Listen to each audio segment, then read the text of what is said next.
You're listening to the Droematic Show podcast. All right, welcome back to the Droematic Show podcast. I am your host, Droematic, along with my boy Los P in the building. Yeah, we here. Los P, what's good, bro? Man, you know, it's another day, man. How you living? Doing good, man, doing good. We also got my boy Cortez. He came back for another episode. Cortez, how's it going, bro? I'm good, man. I'm good. What's going on? Nothing much, man. We just chilling here on a Friday night in the Basement 2019, one of our locations in the Raleigh, North Carolina area. Cortez, we're going to talk a little bit about the total package investment. We're going to get just right into that. So tell me, what's going on with the total package investment? I've been watching your Instagram. Right. You've been doing a lot of posts. So I'm just been trying to figure out what you've been talking about here. So tell us a little bit about the total package investment.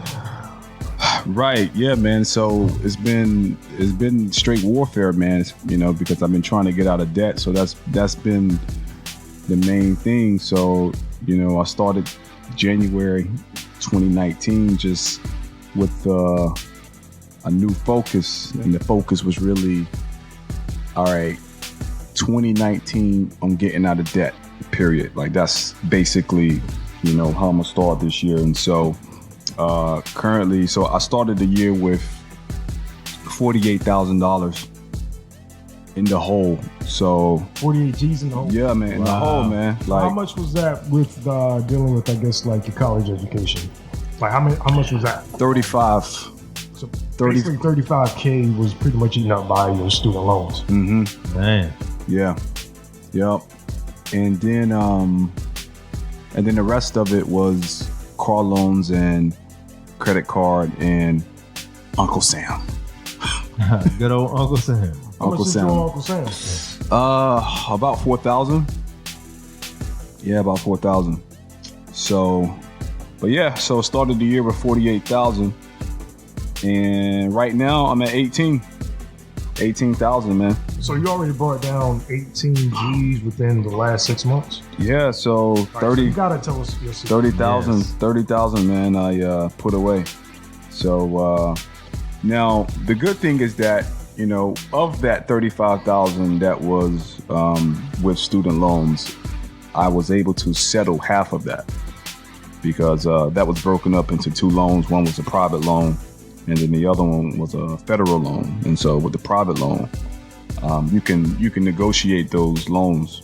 And so I called them, and the debt collector basically said, you know what, we will settle on this loan. I said, for how much? Because it was 18,000 for that one particular loan. Right. And they said 5,000. I'm like, 5 G's? yeah, 5,000. Yo, how desperate are they to get money back from people? They bring it down to 5,000. For real though, Like, how man. desperate Listen. are you? Like, ain't nobody. You know, this is, you know, that loan started back in 2001 though. So Yo, you got 18-year loan, you just don't pay on that. Bro, like, how much interest did that bring over time? most of it was about 12,000, 13,000 if I remember correctly. Right. Yeah. And that was when you started training for, was it HVAC? Mm-hmm. Yep. Okay. Yep. So that's why they were desperate. They was like, let's get some money from this guy. At least, at least we can get something. So 19 years. But then they said this though. They said, but we have a special that if you settle in the month of January, we only want $1,700. Oh man. Yeah. So it went from me owing $18K, and then I only paid $1,700 on that private loan. Yo, that was a blessing. Yeah. Like, seriously. Definitely. That was a blessing. Yeah. Lois, how much you owe for your student loans? How long did you go to college? Like what? Like a week, 2 weeks? Just dropped out. Yo, Yeah. probably like 2 days. 2 days. That was like a year, man. I ain't take out no loans though, man. That's you know what? good, though. It's That's funny, good. though, Cortez. I ever tell you the story actually how I met Carlos? I don't think so, man. I actually met Carlos in college. That's actually how we met. We had Was Martin? Yeah, Martin Community. yeah, Okay. Martin Community College, which is a small community college in Eastern. But I North thought you Carolina. met him. I thought you knew him before college. I thought it was in high school. No, I always knew of him. Okay. I always Yeah. knew like we were gonna be cool. I told him that story too. Yeah, definitely. It's just like I always Blowing knew we were chain. gonna be cool. Yeah. And like the craziest thing, when I actually first heard Carlos talk, like we was in college, man, he just made like the most disrespectful joke to this female. Like he was like, "Yo, baby, your Harry duty hole." I'm like, "Yo, like this dude is wild, man." I mean, he was like saying in front of the teacher and everything. I'm like, he ain't got no home. But like right there and there, I was just laughing about. Yeah. I didn't know that, man. I didn't know that you. And also met for him, the Yeah. Carlos was actually, he was supposed to have been on that 5th show back in season 1 for the debt collab, but he's actually the 4th member of the category 4 that we actually rap with. Carlos, Legendary what you been group. up to these last couple of years, bro? Man, you know, just getting my mind right, working, you know, working on a new project, you know, working on some clothing, you know. Can't waste no talent, so, you know. Carlos, you do so many things, man. You're almost like a Jamaican. I hear that a lot, though, man. I mean, like, he does clothes, music. I mean, he does some of everything. What are your main goals this year? I mean, what you really trying to work on? Well, I want to drop this EP, man, in the next upcoming months. And then, you know, just use that money and, you know, keep building and get a clothing line started by the end of the year. How long you been rapping? Man, I've been in the game about 20 years. Like 20 years strong, right? Oh, yeah, man. Since a youngin'. Yeah, man. I know you've been touching some of like the bigger hits in the rap game over the last couple of years and stuff, man. But you've always just taught me, man, that like no matter what, just keep grinding, just keep pushing. Like even if you don't get it that year, you come to next year, you come harder. Definitely. You just always motivated me to to continue, man, until you just get your dream. Oh yeah, definitely. It's gonna come, man. It's already written in history, man. You know that. You know we're gonna make it. We just gotta keep pushing, you know, because all the time that you know you don't make it, it's practice. You sharpening your skills. Yeah, so when the opportunity hit, you're always doing that. And something to my other listeners who you guys are always sending me music in my inbox. I want to apologize for saying that, you know, I never respond back to tell you guys that I appreciate your music or anything like that. But it's one thing that I want you guys to just kind of help me out. I was talking with Los a couple of weeks ago, and, you know, we're thinking about starting an independent label. Los is telling me that he says most independent artists, they don't want to be signed under a label anymore. And that was one thing I felt like I could kind of agree with it at some extent, but I always felt like there are some artists that feel like they can just prosper if they actually sign under a label. Yeah. Cortez, how you feel about that, bro? Like, you think it's like right now, you think it's the best time for an artist to just stay on their own and do their own thing, or just try to get partner with the label? Right. I mean, so, you know, as far as like me and speaking about the rap game like that, I don't know a lot in terms of like what's current. But no, as an entrepreneur. But as an entrepreneur, that's what I would do. So ownership is for me everything, right? So if you sell less records but it's all yours, then to me that's a win. Yeah. That's a win because you control it and you own it. And so as far as that is concerned, Going back to 2001 when you were actually down in Houston and you were actually studying for your HVAC. Right. I think what was his name that was really popular back then in the Houston rap game? Lil Flip. It was Lil Flip and DJ Screw. DJ Screw, and it was also, what was my man's name? Slim Thug. Slim Thug, yep. How many albums were they actually selling back then at the time before, like, the other parts of the world knew about? Well, you guys were on them, like, back in 2001, I don't know. Like, I don't know what their numbers were. You know, I don't know what their numbers were. So when I was there, it was just all HVAC. But I heard about them because everyone talked about them. And I saw, was it Little Flip or Slim Thug? I want to say it was Little Flip. Someone pointed him out to me. He was like, oh yeah, that's Little Flip. And he was driving around in an Escalade with rims on it. So, you know, apparently he was doing well. So, but as far as the numbers were concerned, I don't know. But I knew that they were very popular. All of Houston knew about them. And then when I came back to North Carolina, 2003, 2002, I didn't hear about them here. But then I think probably 2006, 2007 is when they became known to the nation. They got mainstream like at that point. Yeah, so it was like, oh, I've been knew about this guy because, you know, he was famous locally. So, and that brings me to my next point. Like, how important is it to have your local your local counterparts backing you up before you actually get into the industry? Los, I know you've been in the Raleigh industry or the Raleigh scene rather, for a long time. Oh yeah. How is it important for them, like the city, to actually have your back and support you, through your different albums before you actually come mainstream? How important is that? I mean, it's very important because, if you're not making noise like with the people you close with and the people that you can easily hand something to, I mean, how much money you think you can bring a label? That's how they're looking at it. Like, he's not even known in his area, so how can he make it worldwide? All right, so basically what you're saying is the independent artists, they need to have some type of buzz or some type of proof that they're actually being successful before they come up to a label, or I guess. Yeah, definitely. Because it's an investment, they got to be worth it. They got to show they're worth the investment. You know what I'm saying? Ain't nobody just going to jump on some project when, they don't know the revenue. Real businessmen, they do the numbers. When you were first starting with your CDs, like, how did you approach people to get them to play your records? Did you do that at one point, or did you just not like push your things towards CDs, or? Well, when I really got the opportunity to release some music, everything was online. I didn't really have to have a hard copy. Nobody had CD players in the cars, so it was just, you got to go online and market, be in people's faces, go perform, spend a little money in some facilities, you got to court attention at all costs. All right, let me ask y'all something. I wanted to ask y'all this, like, for the last couple of years, I see and Carlos. When we actually had our rap group back in the early 2000s, where do you guys think we went wrong for us not to move forward with it? What do you think our biggest mistake was at the time? And for people that are actually starting off now, that just, again, doing the independent thing, what do you feel like they can do different than what we didn't do at the time that probably had us at a major setback? The sacrifice. We didn't know it took every minute of the day. You got to give it your all to get it all back, and we didn't put that time in the proper time. This is a 24-hour job. You know what I'm saying? 7 days a week. Cortez, do you think we was in it for the right reasons back then?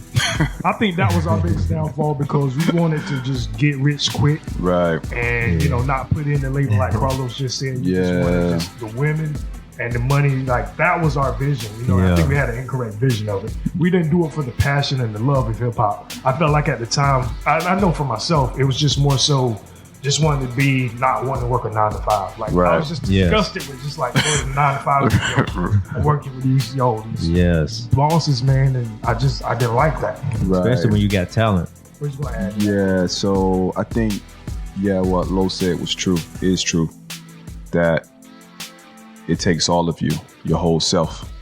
So so sacrifice. I think for me, it was a mixed bag. So on one level, I did love the music in terms of, like, I enjoyed the craft of rapping. You know what I mean? Like, I enjoyed it. Like, okay, you lay down a verse. I'm like, my verse is about to be better than yours. It was like a competition thing. Right. Yeah. And so that part was there. I think for me, I had like other things that also had my attention. So like I was doing HVAC, I was a tech, and then I lost that job, got another job, lost that job, start selling Kirby's. So like, so like my financial and career world was in turmoil, right. And you needed that stability in that to fund the music.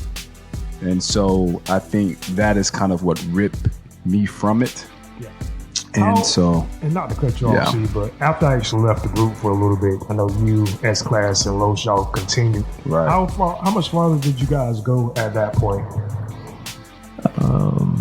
I mean, we were kicking it consistent, to be honest. Finish an album or no? Nah, I mean, like you said, we were still young then too, and the focus wasn't there. Like, we weren't really hungry. Like you said, we was thinking about women getting rich and all that, and not really pursuing it. Because like you said, you gotta give it 100% of all of you, all your time. You gotta sacrifice sleep, friends, partying, and I mean, I know for me, I chose a lot of that over the dream, I mean, and I actually remember one thing you said. I don't know if you remember this, but we were. What I said or Lo said? You. What did I say? Like we was in Greenville, and you was like, North Carolina. Yeah, that's you was people that's not in North Carolina. Yeah. Greenville, North Carolina. And you was like, What is it going to be today, fellas? Business or play? You remember that? It sounds like something else. Yeah, definitely. And so, statements like that, like, if you're going to make it, it has to be 100% business all the time. So, like, there's really no need to celebrate if you haven't accomplished anything. That's how I look at it. And the reason why I brought that up, Cortez, is going back to your total package investment. Right. Those mistakes of not being consistent with the continuation of pursuing what we wanted to do. Right. What's going to be different right now for your total package investment? Well, you learn these lessons. These are hard lessons that you learn as a man growing up. And so what I learned was that you need to focus on one thing at a time. And then from that one thing, other things are birthed. And so for me, the only thing that I'm focusing on is this $18,000 that I got left. Yeah. So, you trying to be a homeowner? Yeah, man, I got some good news about that too, man. So let's tell the listeners about it. Yeah. So I'm in the process of getting my first investment property, man. I met with a lawyer 3 days ago. Oh wow! Oh, man. Yeah. Good So news. it was a house that was already in my family's name, and so we were trying to get it back. And so the lady who was owning the house, she agreed to sell it to us. And so you can get property by taking over the payments of someone's house. And you take it to a lawyer, and you get him to write up the contract. It's called contract for deed. Contract for deed. Mm-hmm. And so basically what the contract says is that once the loan is done, the title will transfer from their name to my name. So I'm making the payments now. She wins because she doesn't have a mortgage that she has to pay because she's not even living there. And then I win because I have a property that I didn't even qualify for because the loan stays in her name. And I just make the payments until the mortgage or the loan is done. So yeah. So I'm not going to be living in that house. So that house is back east. Okay, so I guess for you to, get the highest profit for that, are you going to do rental rooms individual, or are you just going to rent it? No, not there, because that house is, near my parents, and so we need some stable people. I don't want to bring drama. You know what I mean? Just look for a family. Yeah. So, are you going to do the screening yourself, or you know how? Well, I'm gonna get them to do it. Who? My parents. Your parents going to do it? Yeah, they're going to do it because they know people in the area already. So that part is done. Okay. Cool. Yeah. Yep. I mean, real estate, man, is if you want to reach the quickest way to wealth, it's definitely real estate. I would have to say that's in probably the top 5 categories of just Yeah, it is. making money. I agree. I was hearing someone said that real estate has created more millionaires than any other profession. Oh, real estate did. Yeah. Yeah. I don't remember reading it, but I remember a guru talking about it. But I mean, it's understandable. Even in the book, I talked about this book. Was it with you? I think it was on my YouTube channel, but the name of the book is called The Millionaire Next Door. And in the book, it talks about some of the different occupations that these millionaires have. And one of them is like auctioneers, but another one is mobile home investors. That was one of the occupations. Mobile home investors. Mm-hmm. Yeah, I thought you told me about that. Yeah. That's coming. That's coming. Yeah. I haven't got into it yet, but I'm definitely trying to make it happen. So You know what else? Something is really, really cool to try. what's that? What's that? Tax liens. I heard about it. I don't know much about it though, but I heard about it. Basically, when someone's behind on their taxes, like let's say for instance a boat or a shed or something like that, Right. what you would do is you actually be able to just pay for the tax lien for them, and at that point it's still a win-win situation because you can actually still make money off of the percentage you're paying it off for them. And also the second thing is, if for some reason they fail not to pay it, you actually get You own it. You actually own it at that point. Yeah. I heard about that briefly. I don't know much about it.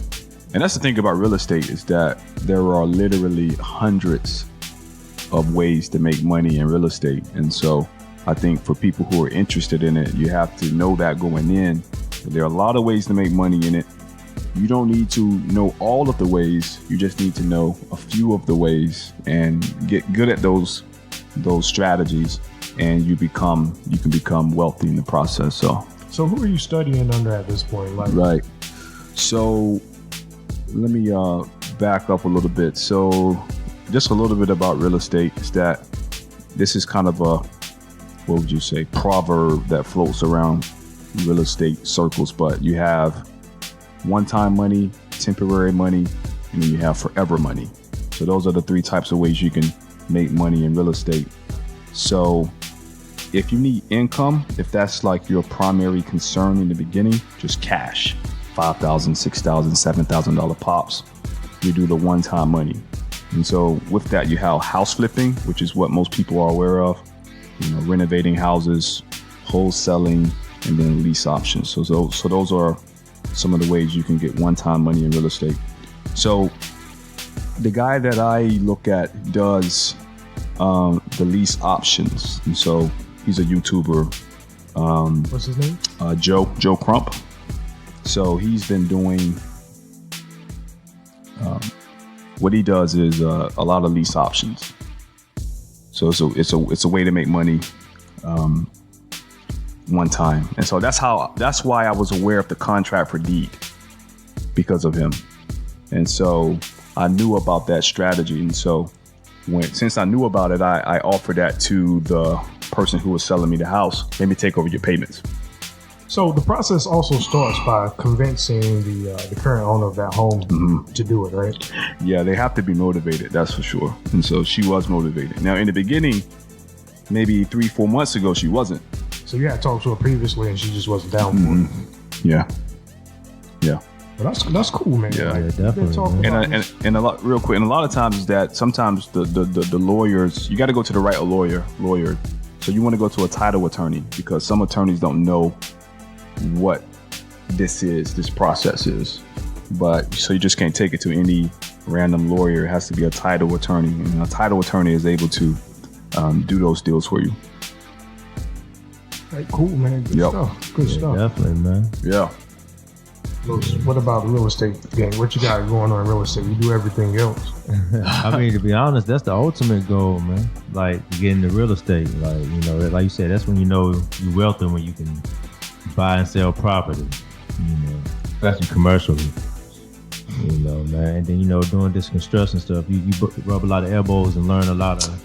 Yeah. Meet a lot of people. You can get into the flipping houses quick, because most people who do flip, like house flipping, they have this construction background. That's why I'm not into that, because I'm not trying to learn that. But if you already know it, might as well. Yeah.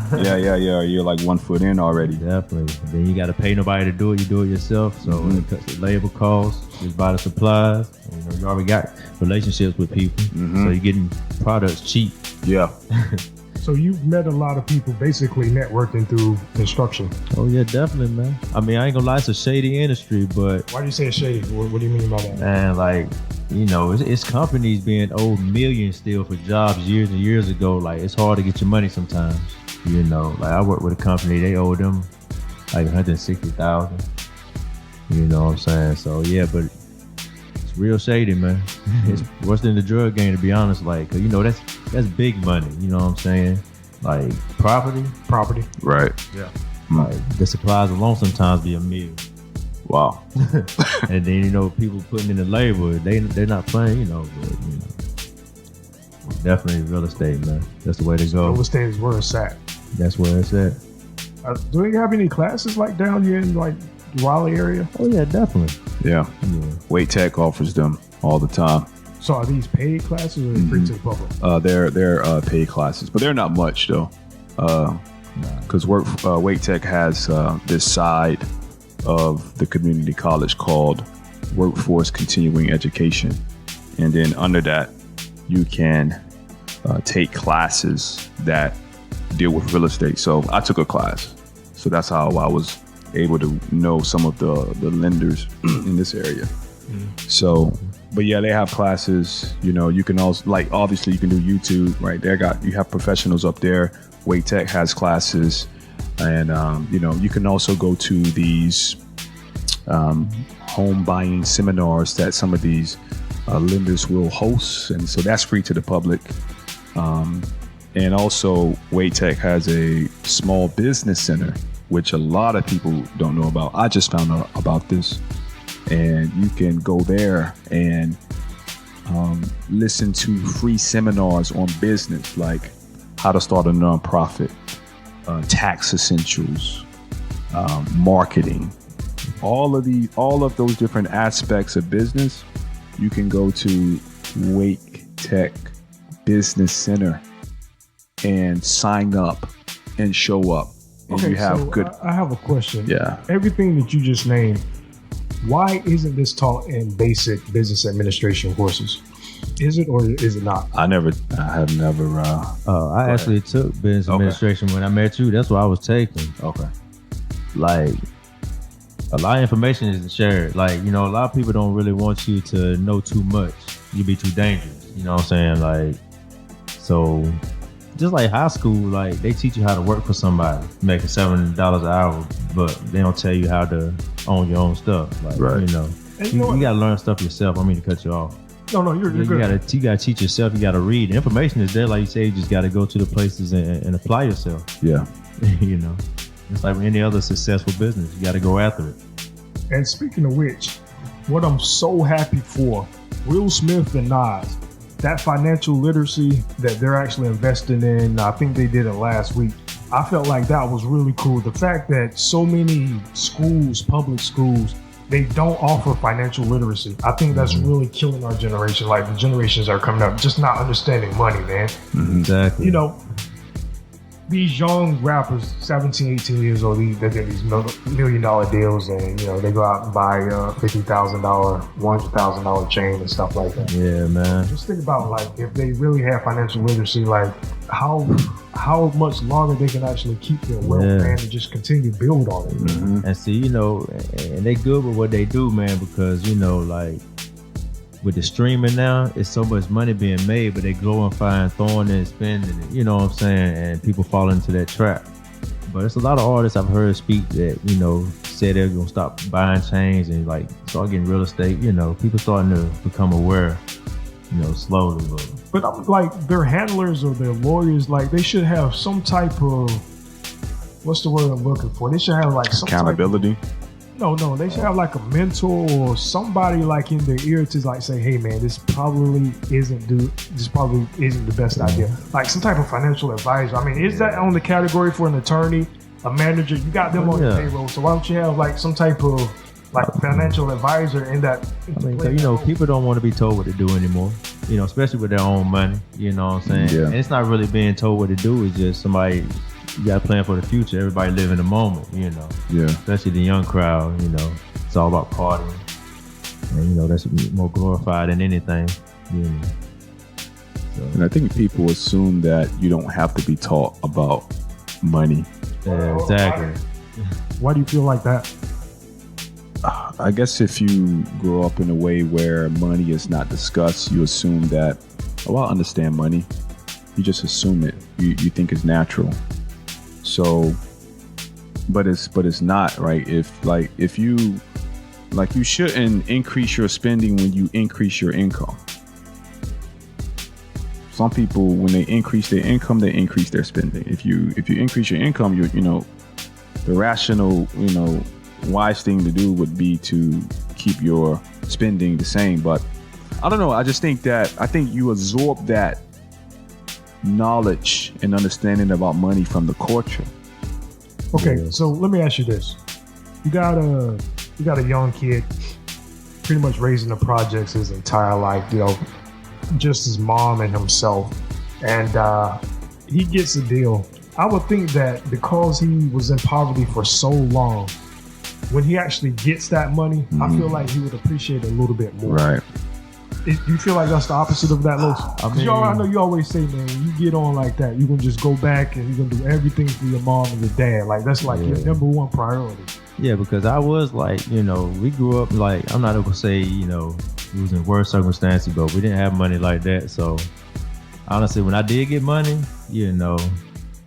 I did kind of party because, I never really was able to enjoy anything. I never really had nothing. So when that money hits you and you're young, I mean, you're going to have a good time. You've been stressed out your whole life. So are we saying this is an age thing? Well, not a knowledge thing? Is that what y'all saying? Yeah, I think people think that the rich are the only people that are greedy. Poor people are greedy too. So like, just because you don't have money, that doesn't mean that you're not greedy. So, because it's a condition of the heart, it's a mindset. So you can be in poverty, but you can have a wealthy mindset. Yeah, definitely. Which basically says, okay, I know how to manage resources. That's a wealthy mindset, even though you're in poverty.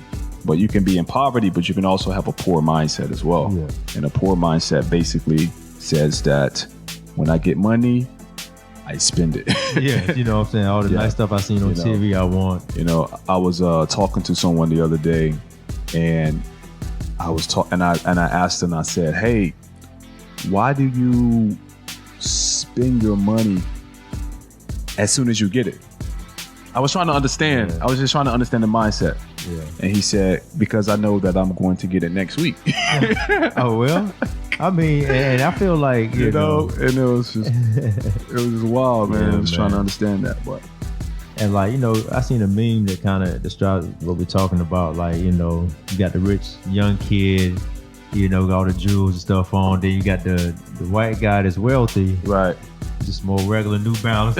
Regular, but he's a billionaire. Yeah, but, granddad shoes. Yeah, he ain't spending it like he's a billionaire. Steph Curry. Yeah, you know what I'm saying? Yeah. Well, man. Yeah, but, but I don't know, man. You still have more discipline, but, like you never had nothing, man. You just want to have a little, that lifestyle becomes addictive, though. Like, especially like strip clubs. Oh, man. Is that the first piece of real estate you will get once you get your money? I mean, you can be honest about it. I mean, probably. Strippers and wings. You know what I'm saying? Sex sales, that's the biggest seller right now. Strippers and wings, man. Like, I'm just thinking about that. Like, I'm in front, like, just watching a dance. I can't stand to have the fact that she might throw some crabs, something like that, from my legs to my chicken wings. Yeah, like, I don't want no crabs in my wings, bro. Two things to be separated. That's food and pussy. Oh, yeah, because, it ain't not too sanitary in there, But, Los, man, I don't think nobody want no crabs in there. Nah. Wings, man. But see, we can have a spot beside the strip club. When they leave, hey, you worked up an appetite tonight. Don't spend that money you got. You know what I'm saying? There you go. See? It all works out. So, Los, what about like drug dealers, man? You feel like they have a discipline? Most drug dealers, you feel like they got a discipline? So the ones that are getting money consistently, yes, because like in the drug game, one slip up, like one not answering the call, one time, that could lead to somebody easily meeting somebody at the store, like, okay, that I got so and so. I was looking, my man ain't answering the phone, and then so it just, and the effort it takes. You got, might go days without showers, you know what I'm saying, because you don't want to miss no money. They're very disciplined, and most of those people are very successful. They're invested. And I would have to agree with that. I mean, you look at Jay-Z.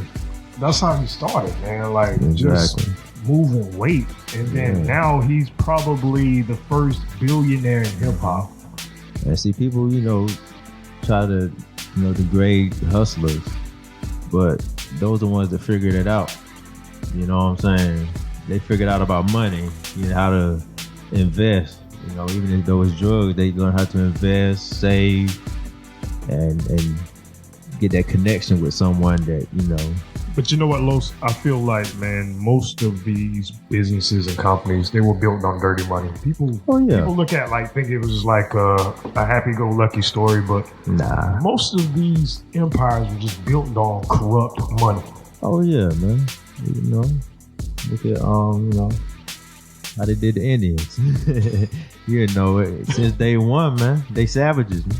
You know, but and I learned from them though. You got to be the same way. You got to be savage. Like business, you have to be savage. That doesn't mean you have to be an asshole, but your decisions are for your business to prosper.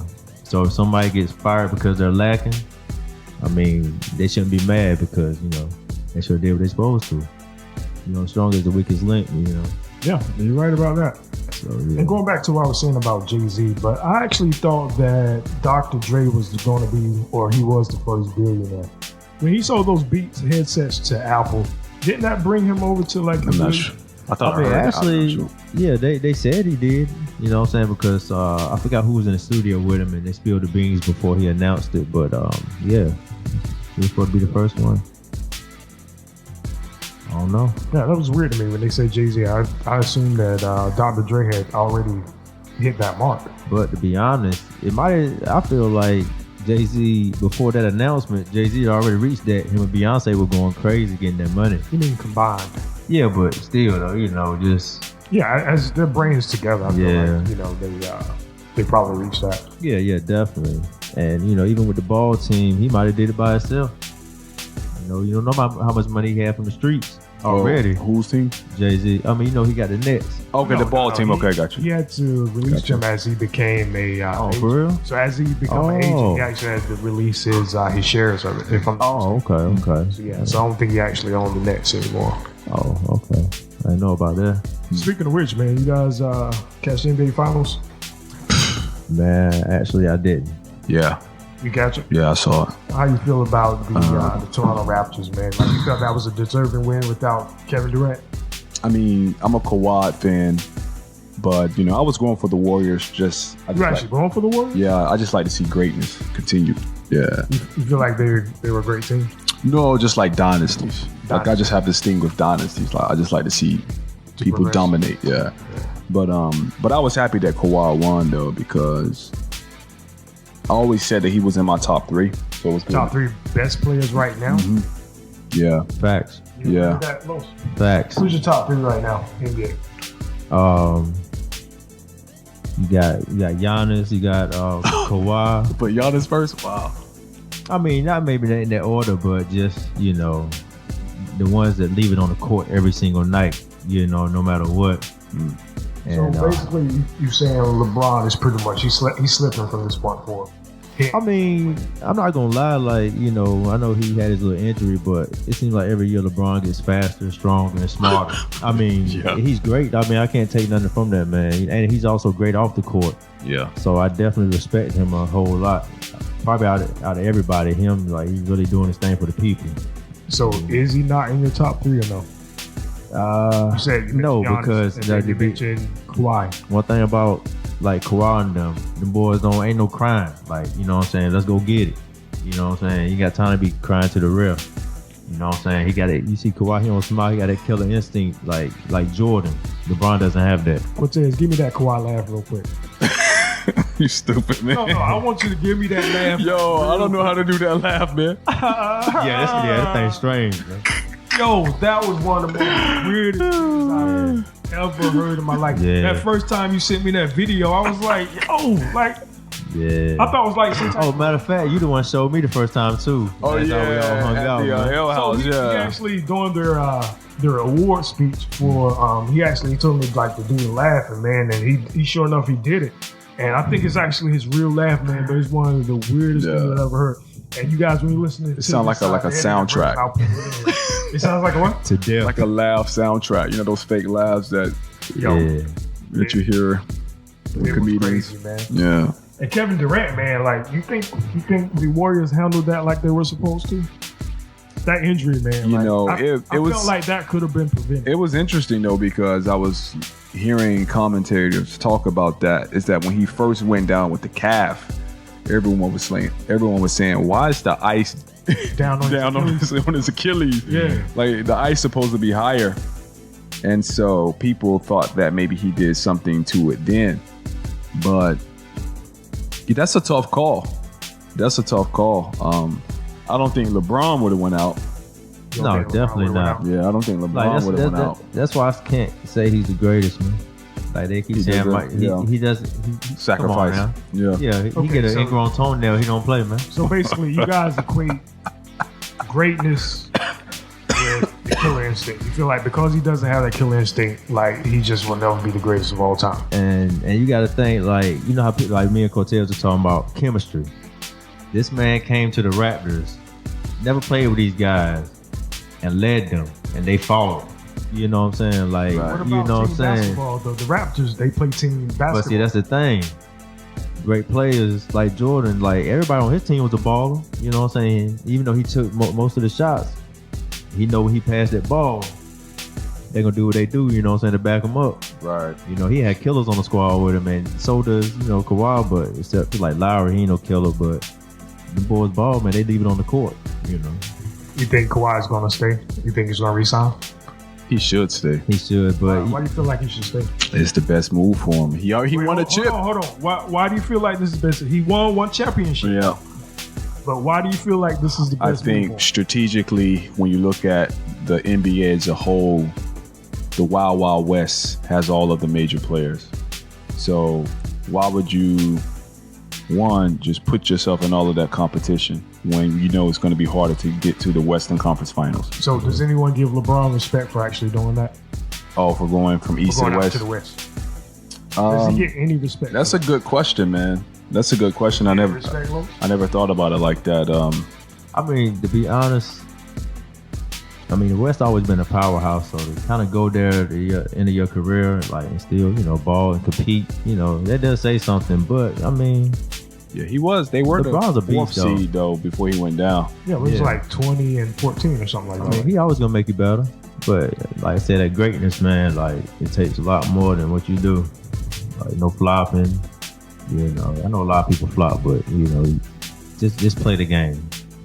And again, they're about to close that deal for Anthony Davis. Again, people that are living on a rock. AD going to the Lakers. You guys feel like that's going to be enough for them to get over that hump? Because if you look at it, we go back to Golden State. Klay Right. Thompson's going to be out for half of the year. Yeah, And I don't think Kevin Durant is coming back with that Achilles issue. doubt it. So the West is going to be pretty much wide open. So with them and AD, if they can get maybe a maximum guy, Kimba. Kimba. I think they was trying to get him. I don't know. Like my brother, he was talking about that. I'm like, So right I now, basically, they narrowed it down to that'd be a three. beast. It's basically going to be Kawhi, Kyrie Irving, and the third option, I believe, they're actually looking at my man that just was traded to Philly, oh, Jimmy Butler, Jimmy Butler. Jimmy Buckets. Yeah. So Yeah. they're going to max one of those guys out, or they're just going to put the money together and probably get maybe 2 or 3, side pieces, just to try to get it done. I think Seth Curry's out there right now. They're looking at him, maybe like a Patrick ball, Beverly or something like that.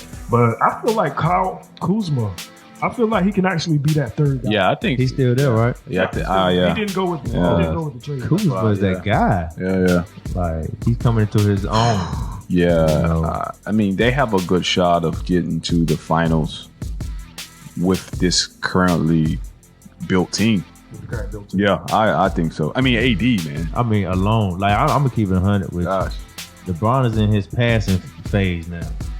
He got somebody to feed it, and that man can score. Yeah. The chemistry is gonna be crazy. Yeah. And then you got, like you said, Kuzma.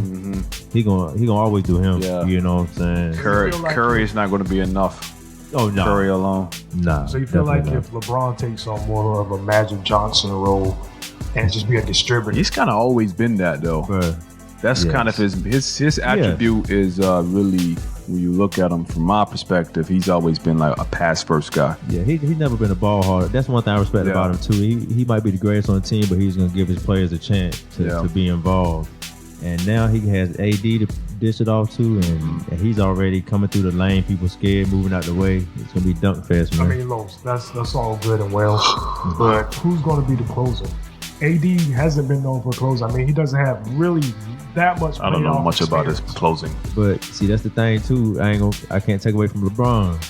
He might not have killer instinct, but he will close something. He went though. through the East that year. He will Closed close everybody. on you now. I'm not taking away from him like that. He will close on you.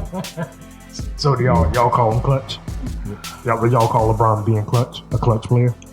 He's making his way towards it. Yes, he has a lot of moments. Yeah. But he just don't have that killer instinct where every single time he does what's necessary. He might choke up every now and then, you know. Like when I'm thinking about game on the line, like some of the players that come to my mind obviously is Jordan.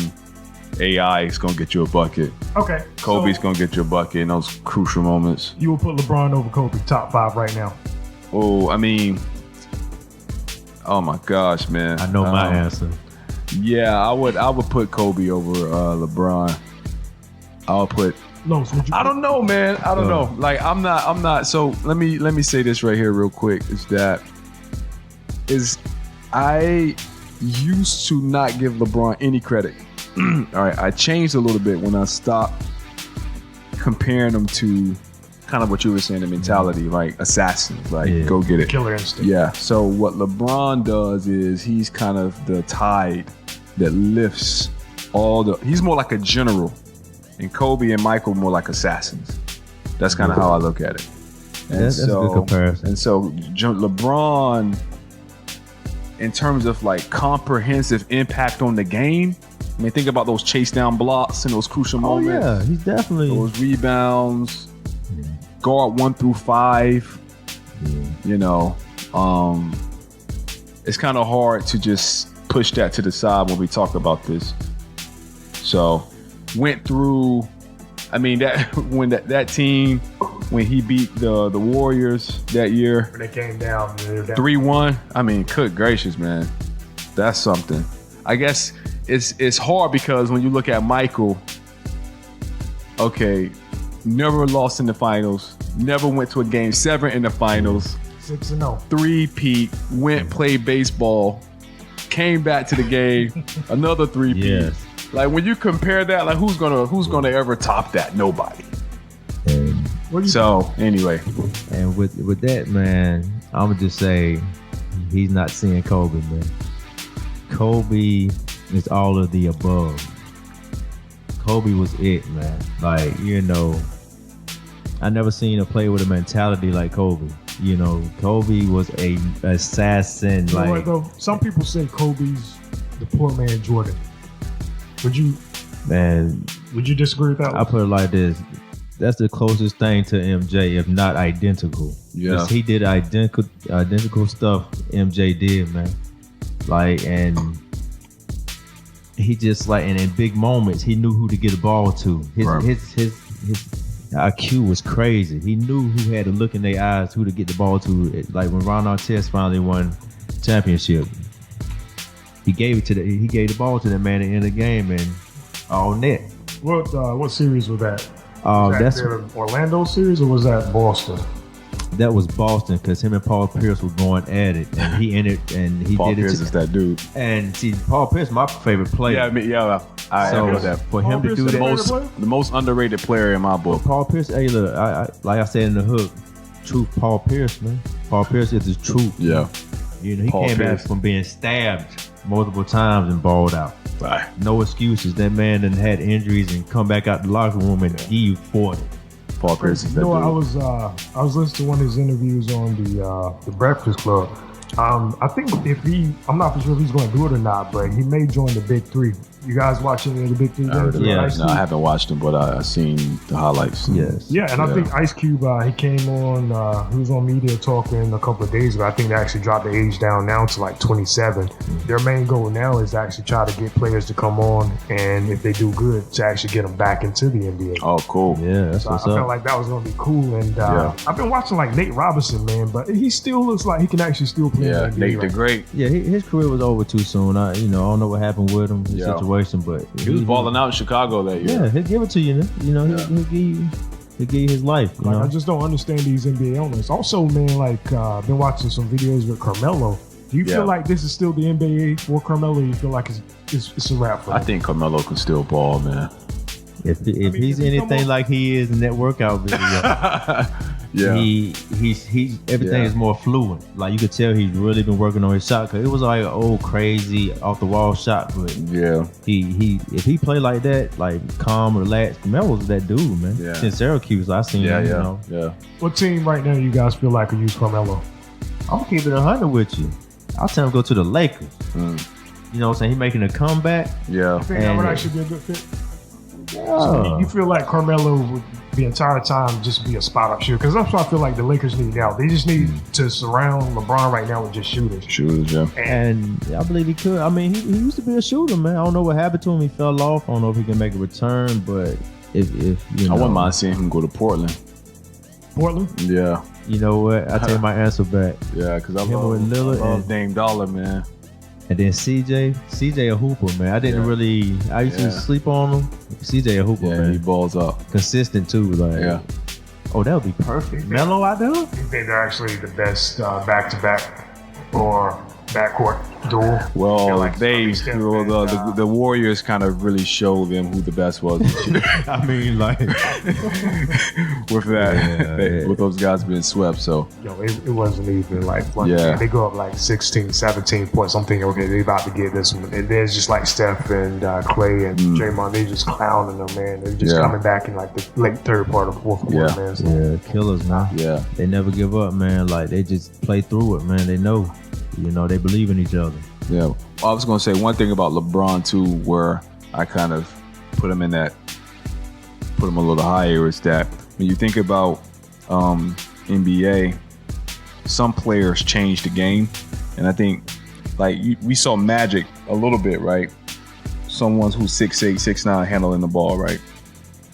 And then we saw a little bit of that in McGrady. And we saw a little bit of that in Lamar Odom, but I felt like LeBron made that normal, where because traditionally you had center, you stay here, forwards, you stay here, right, guards, you stay here, but when LeBron came, he changed that whole model. It was an innovation, and so from that we see the Durants, the Giannis's, the Ben Simmons of the world, where you have these guys that are 6'8", 6'9", 6'10", handling the ball. I think LeBron made that possible, where he changed the traditional model of the NBA. So that's like when you do stuff like that, you gotta like, okay, man, this is different. And then I think Curry is doing that too with the three game. Yeah, definitely. We didn't think the range, how effective he is. The range and the handles together, because we always had 3-point shooters like Ray Allen, Reggie Miller's, but they would go around like 50 picks, no handle, 50 picks just to get that one shot. But Curry will run around those screens, but he will also step back 3 from half court. Buckets. He made that normal. It's everybody started imitating that. Yeah. Especially Damian Lillard, to be honest. He started shooting from half court. Yo, that was so serious when he ended OKC Thunder, man. Like that. He been doing that all year though. That was the thing. You know, him and Westbrook, they really hate each other, man. Yeah. And he brings the best out that man. They usually used to dap up before then. They used to dap up before the games. I felt like, you know what I'm saying, Russell just started being disrespectful. Oh yeah. I don't like that guy, man. Like, yo, this dude is wild, man. Like he just the smallest thing, like he'll just go bulk wild. But hit a free throw and then go crazy. Yeah, but one thing though, when Nipsey Hussle passed away, man, he dedicated that game to him, and he got like a really nasty triple-double. That was one of the really good performances I've seen Russ do. Yeah. It was cool. It was pretty cool. He just reminded me of a kid on Ritalin, man. He just always out of control, man. If he you see the games as he like when he play control. I mean, I ain't gonna front triple-doubles. That's how they started. He calmed down. I hate when he get out of control, man. He's a beast, though. I give it to him. Like, he doesn't take a day off like a playoff. Yeah, exactly. So, he give you 100% every time. You ever think a Russell Westbrook-led team will win the NBA championship? No. Too reckless and not NBA high Q. You know, his IQ still isn't there. Yeah. You got to be composed in the playoffs. And the playoffs it becomes chess. You know, you have to think because you playing the same team 7 games. And you just can't run through a brick wall. You think that's gonna work? Right now, this past season, for right now, what's the forward name that I played with Russ this year? Paul George.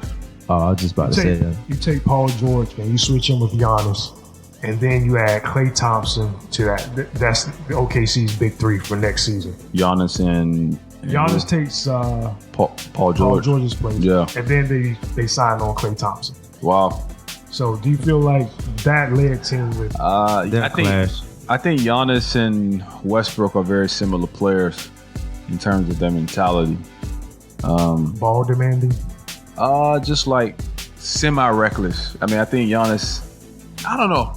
Yeah, Giannis, He's a little more control. I take that back. I just think that they are too dependent on going to the lane every time. They want to get to the lane every single time. And you gotta have a variety of ways to score. And because Giannis, he's going to hit you with that Euro step or that spin. Yes. And and what they were doing, Toronto was crowding up the lanes. Mm-hmm. Okay, we just gonna put 4 people in here. You can't spin around all 4 of us. Exactly. Yeah, and the fact that Giannis didn't have a jump shot, I mean, that was pretty much the end of the season for him. Imagine him with a jump shot, man. Imagine him and Ben Simmons with jump shots, man. It still blows my mind. That's the thing. I don't know. I can almost guarantee y'all that Giannis is working in the gym. I agree. Oh, yeah. Not so much, but I can guarantee you Giannis is working on that right now. But normally people have a jump shot already, though. Yeah, that's part of the game. Like, you a score. Like Kobe. Kobe, everything. Kobe mid, 3. With the jump shot. Like, you have had that jump shot since you were 12. Yeah, you know what I'm saying? Right. I don't know. When was the last time y'all two played ball, man? Matter of fact, it was probably with him. Yeah, probably so. How long ago? Well, actually, I played with another guy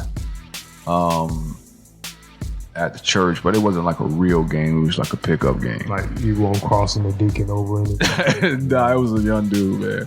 Oh, young guy. Yeah. You talk about killer instinct, though, man. You ought to see this man on the court. You talking about serious tunnel vision, bro? See, got tunnel vision, dude, man. Bro, he be thinking I'd be joking, yo. I put him over LeBron in my top 3, man. That man show up every game, man. Crazy, man. Even when he hurt his back that time, he was telling you, bro, we still went and got back to it, man. And won. Yeah, like I don't know when the last time I like picked up a basketball, man, and played basketball, bro. Like, we do it, man. Let's get it, man. Let's ball, man. We got to do it like one day, man. I'll come up here. We just go to like a local gym or something like that and just shoot around a little bit. Yeah. Get some cardio in, And that's another secret for everybody. Health is wealth. Yeah. Get your mind right. Health is wealth. Yes. Yeah. So Aaron, tell us about what you just went through, man. Yeah. You asking all of these questions. I know, right? It's my show. Of course, yeah. Now it's your time to answer. Yeah. Get him, Cortez. What happened, B?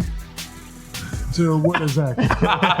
This new diet, man. Oh yeah, man, this diet. I forgot to tell everybody about that. So I want to try this vegan diet, man, and I just try to be a little bit more health conscious. I know the last 3 or 4 years I've cut out a lot of things in my diet. Like I stopped eating pork.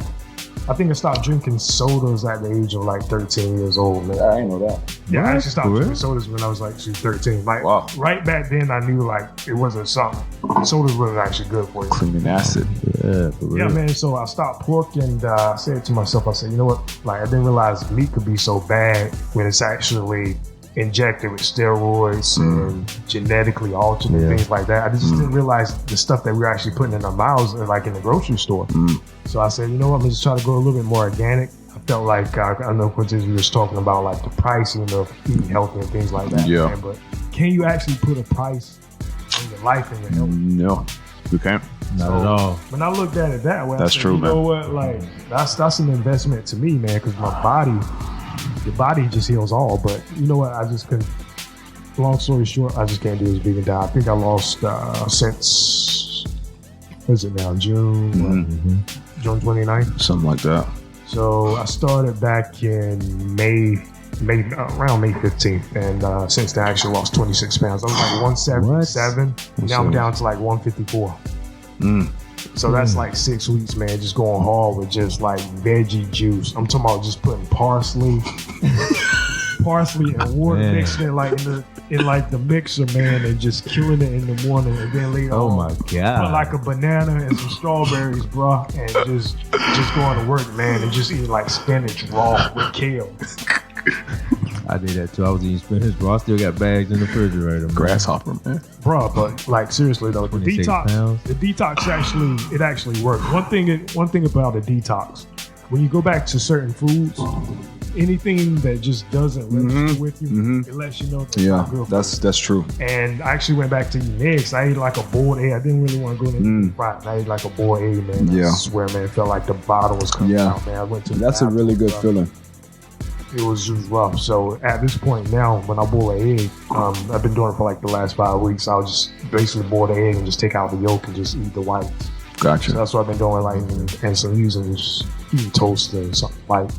But yeah, man, that vegan diet it just wasn't for me. What made you quit your vegan diet, bro? And you want to hear something funny? Like, let him tell you like how he quit his vegan diet. Y'all talking about me, but let him tell you. Oh my gosh, man! So I'm not gonna really get into all of those details on the air, man. Why not? Don't calling me out. Let's call you. Oh my god. Oh man. I know, it's just. like that's what it's all about. No, it's that's funny. Podcast. That's It's cool, man. It's cool, man. Like, my rationale was kind of weird. I will admit that, because I think part of my rationale was just that, I was telling y'all that, I didn't grow up really going to the doctor like that growing up. So my mom was just, like, we just believe. I remember, man. I remember there was a book called Natural Remedies I used to read when I was about 12 years you had old. That in your house too? Yeah. My mom had the same book on the book. Yeah, man. I was looking at it back then, but I didn't really understand. Like, I used to just look. I used to just read it all the time, and so like I think from that, plus my mom never really taking me to have checkups other than a dentist. It was always, let's try to figure this out naturally. So anyway, that's important because, that's going to give some context to what I'm about to say next. So, and then I was telling y'all the story about how when I was around 3rd grade, 4th grade, I was running and I tripped and I landed on some brick steps and I almost lost my eye. So I got like a scar right here on my eye. That's where that scar actually comes from. Oh yeah. I always notice it. Like, I know we've known each other since like 8 years old, but like, so that's actually where it came from. Yeah. So I was running and fell and landed on some brick steps, and I like turned like this at the last minute, and my eye was swollen like I got into a boxing match.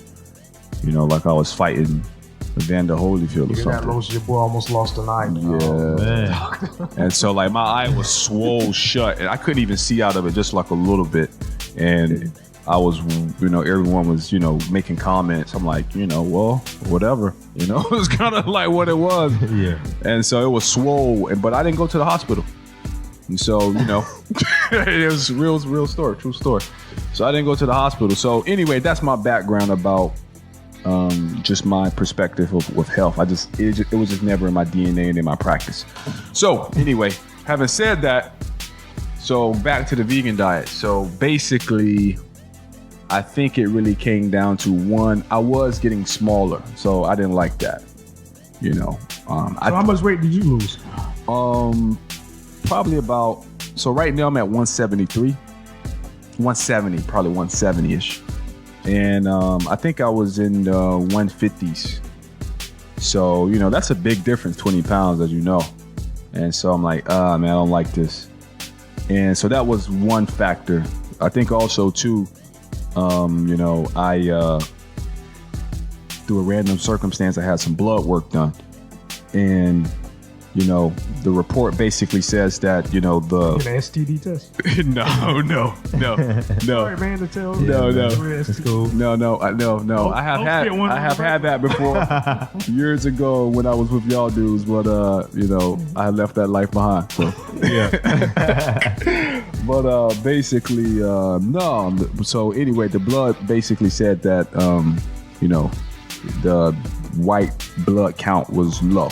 So I'm like, what changed? My diet. So that's why I stopped. Yup. Yeah. Yup. True. How much do you weigh, Rose? What you got right now? I ain't weighed myself in a while. Last time, man. You like a buck 40. Man, I would say like 170. Yeah. No, it can't be no 170, bro. That's how much you weigh? Yeah, I guess. Last time I checked, yeah. Yeah. 170. That dude swole over there, boy. I'm a little more like, I'm slim, but Swole you know me, all my jobs always been working out, so I got a little bit of something, I ain't no built dude, but got a little muscle in there, Hey, man, 140? Hey, man. You cook a steak, man. I was gonna say 140, bro. Hey, man. I was gonna say 140. Oh, my gosh. Like, even me, when I'm walking down like 177, I feel like we were really distinguished between our two weights. Oh, yeah. It's kind of funny to say this, actually. Yeah, I feel you. I'm trying to get to like 190.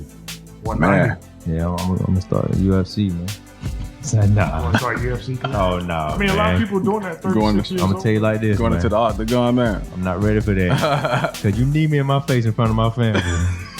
I'm gonna see you outside. you gonna knock my teeth out in front of my kids. No, it's that right hand. That Man, you got runs I out. do boxing before I do that. Yeah, I box now all day, but UFC, they on a whole different level, man. They know how to use everything.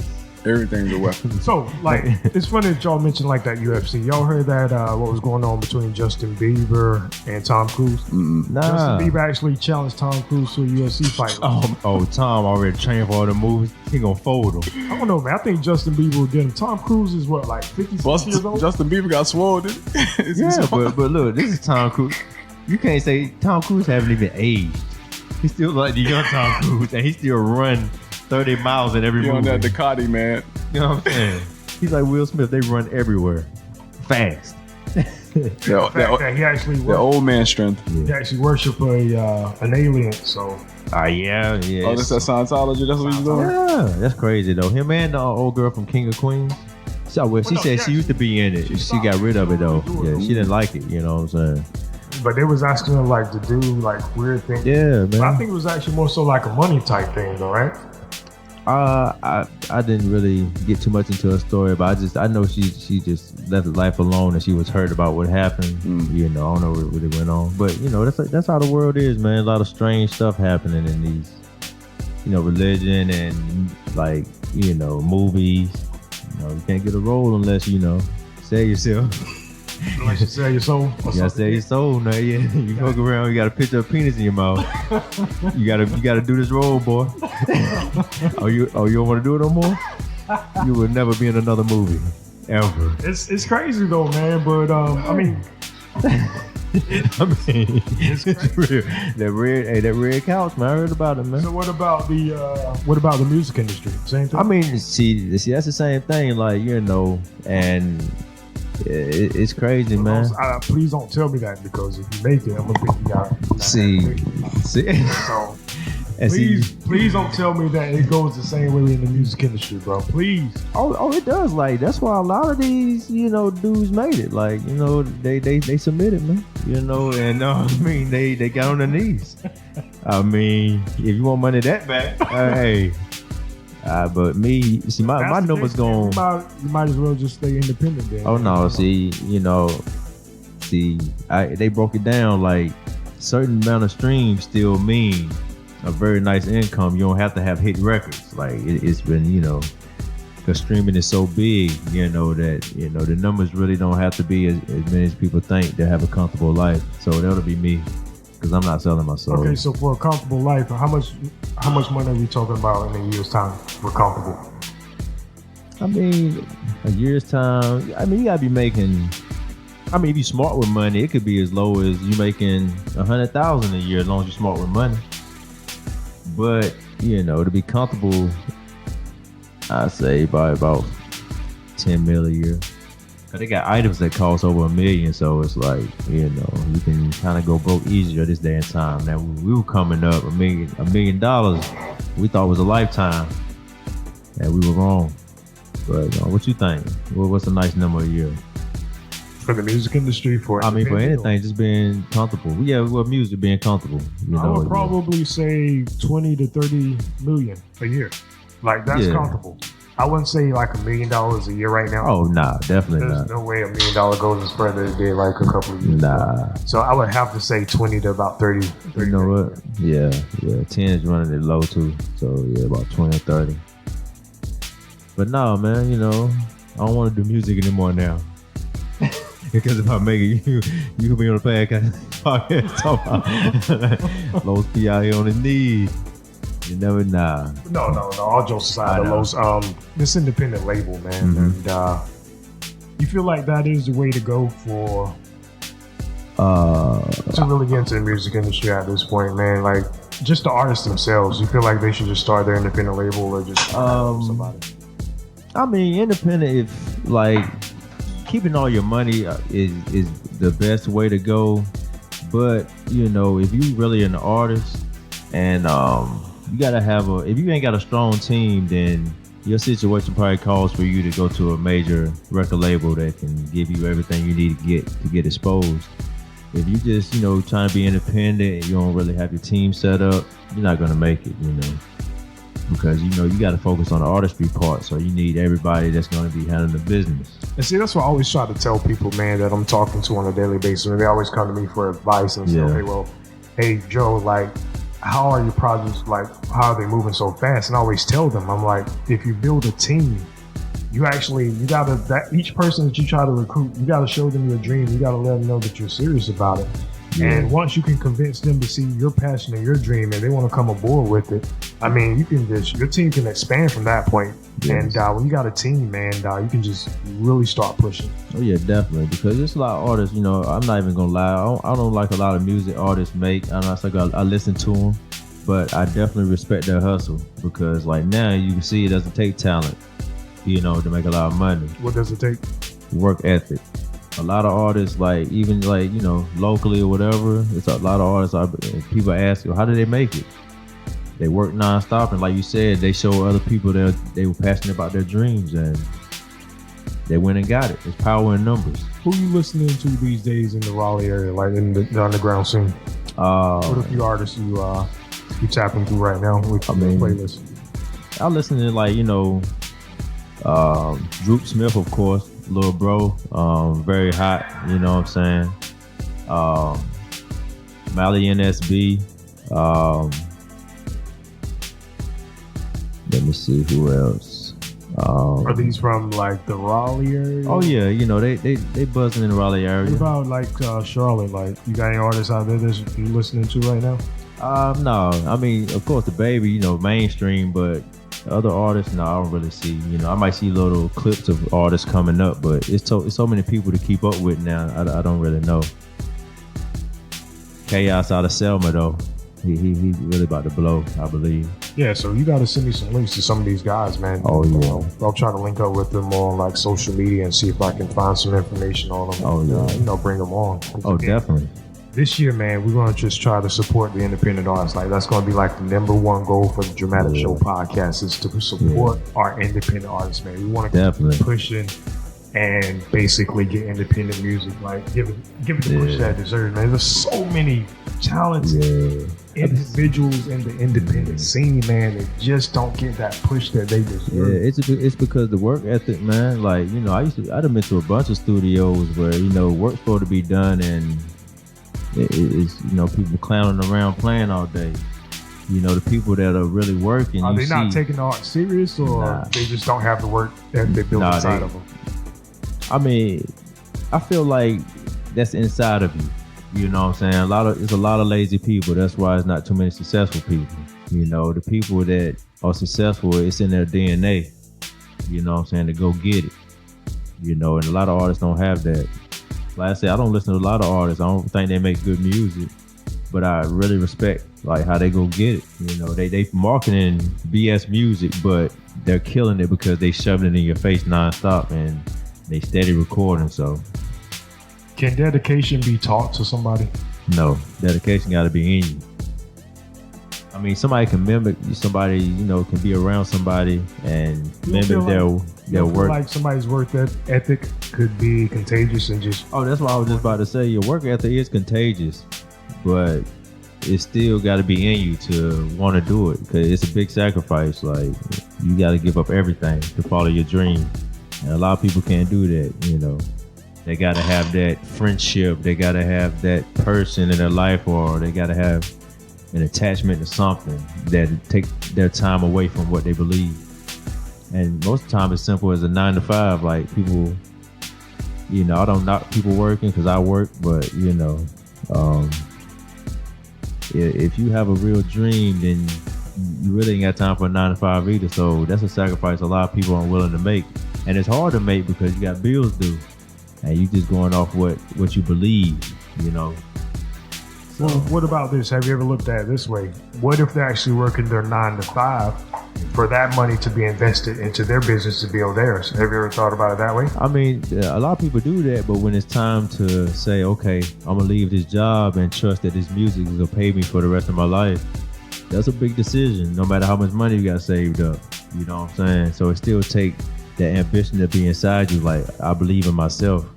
That's hard to do because, I mean, I'm 36 and I still do music, and that was kind of, you know, a part of it too, like, am I going to make it? You know, just having that thought, you know, even though it's gone now, but... What do you mean it's gone? What I mean, because, you know, I look at a lot of stuff I do, I won't be on social media, I look at people's success stories.